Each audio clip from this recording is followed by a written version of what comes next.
বাকি দুইজন করা হয়েছে। এখানে এসে অত্যন্ত দুঃখ লাগছে। এখানে অনেক লোক আমাকে জিজ্ঞেস করছেন যে ওই মানুষটা হিন্দু না মুসলিম, কিন্তু দেখেন এমন একজন আমরা মানবিকতার খাতিরে এখানে এসেছি, আমরা কার্য করতে সহযোগিতা করেছি প্রশাসনকে, কিন্তু আমরা এটা জিনিস দেখি নাই যে ও মানুষটা কোন জাতের। আমরা একজন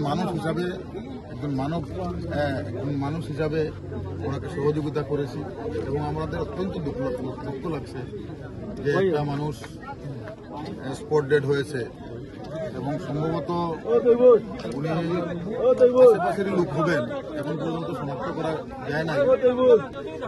ওরা নিশ্চয়ই আমরা যদিও দেখি নাই, অ্যাক্সিডেন্টের অল্প পরে এসেছি, আমরা দেখতে পাচ্ছি যে একটা বাইকের কিছু সরঞ্জাম এখানে পড়ে আছে, কিছু বাইক এবং অন্য কোনো গাড়ির সাথে ধাক্কা হয়েছে। যাই হোক, আমরা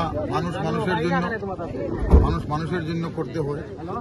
আমাদের মধ্যে আজকাল হয়ে গেছে হিন্দু, মুসলমান, বৌদ্ধ, মণিপুরী, খ্রিস্টান, আমরা জাতি জাতি বিভক্ত, কিন্তু আমরা আফটার অল আমরা মানুষ জাতি।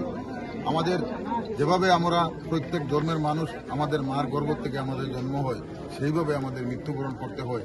আজকে এখানে অনেক লোক জমায়েত হয়েছেন এবং যখন অ্যাক্সিডেন্ট হয়েছে তখন ওটা কোন ধর্মের লোক, কোন জাতের লোক, সেই দিকে না গিয়ে মানবিকতার খাতিরে একজন মানুষকে সাহায্য করার জন্য এগিয়ে এসেছেন। তাই এলাকার মানুষকে আমি ধন্যবাদ জানাই এবং প্রশাসন কর্মকর্তারা যারা আছেন ওরা সঙ্গে সঙ্গে ওখানে এসেছেন, আমাদের অ্যাম্বুলেন্সও এসেছে, ওনারা যথাসাধ্য সহযোগিতা করেছেন, তার জন্য প্রশাসনকে ধন্যবাদ জানাই। কিন্তু একটা জিনিস হচ্ছে, এই যে রাতের অন্ধকারে বা আজকাল দেখা যায় বিভিন্ন জায়গায় ন্যাশনাল হাইওয়ের মধ্যে অটো চলে এবং আমি নিজে চোখে গতকালকে দেখলাম যে একটা ট্রাককে ওভারটেক করছে একটা 3 চাকার অটো। যে অটোটা 3টা চাকার উপরে চলে এবং যে কোনো সময় একটু উল্টাপাল্টা হলেও তো পাল্টে যেতে পারে। একটা অটোতে কিছুদিন আগে আপনারা দেখেছেন যে একটা পরিবারের 5 জন স্পটে নিহত হয়েছে এবং এই যে বাইকে 3 জন আরোহী চলে যাচ্ছেন। আমাদের তো বিভিন্ন জায়গায় পুলিশের টহল আছে, এরপরেও ওরা কিভাবে আমরা 3 জন আরোহী এক বাইকে চলে, এটাও দেখার ব্যাপার।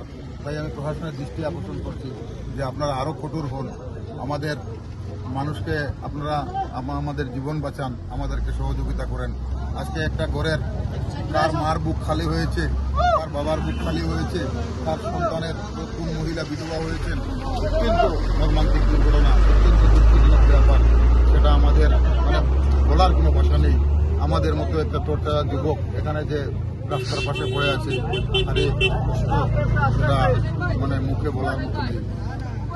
আপনারা এখানে এসেছেন, আপনারা লাইভ করছেন এবং আমাদের সোশ্যাল কর্মী ভাইয়েরা এবং বিভিন্ন নিউজ চ্যানেলের লোকও এসেছেন।